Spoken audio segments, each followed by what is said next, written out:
I'm Tan Gan Leong. I'm the fund manager for KAF Jade Fund. The fund is predominantly invested in the Asia-Pac region. Great. Congratulations on your win.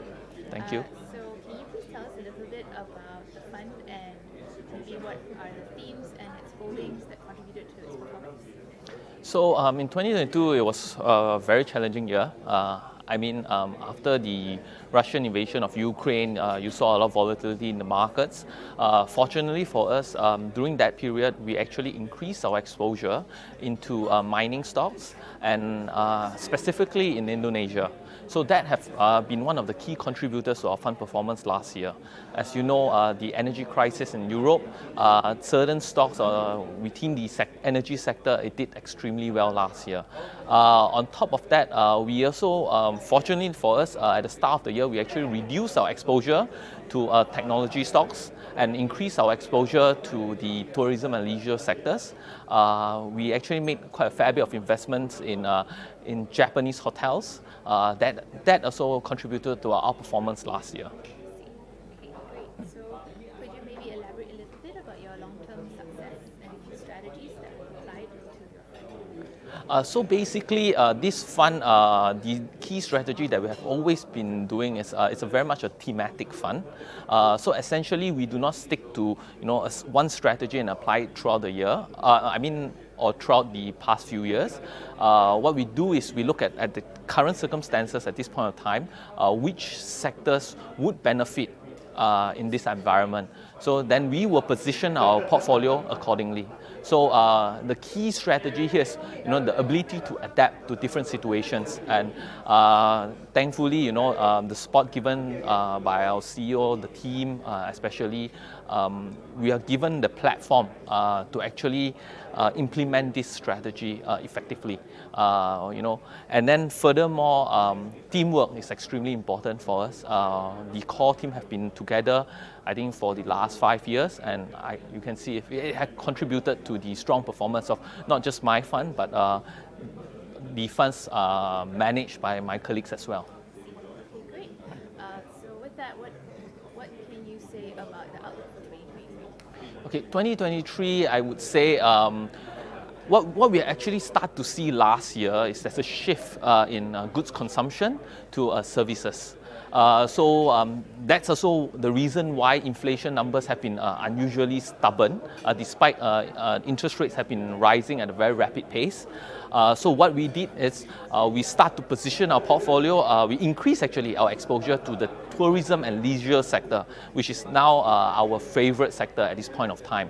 So we do believe that with China reopening, with tourists coming out from China, we think that the revenge spending by these Chinese tourists will actually benefit most of these sectors or companies within these sectors. So areas that we're looking at are hotels, we're looking at casinos, we are looking at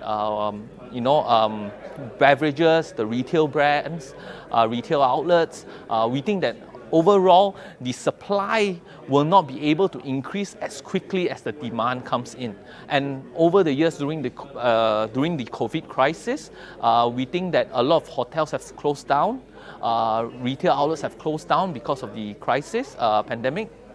And we do not think the supply can come up in time to meet the demand. So we expect to see a certain squeeze there.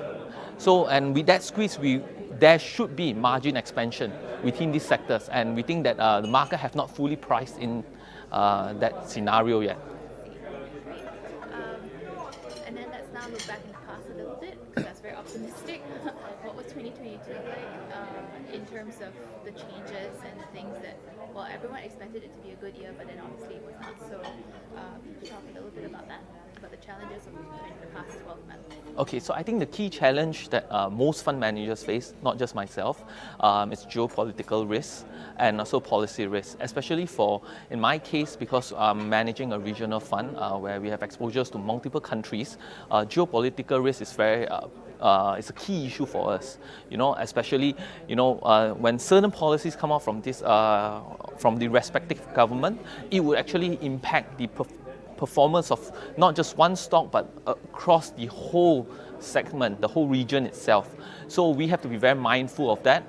And time again, there are different policies.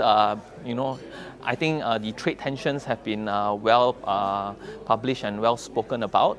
So these are the things that we are constantly looking at. And again, our portfolio, the ability to adapt to different situations, to different circumstances, would be, I would say, is one of the key reasons why we have been able to outperform in the last few years. Great. All right. So, finally, last question.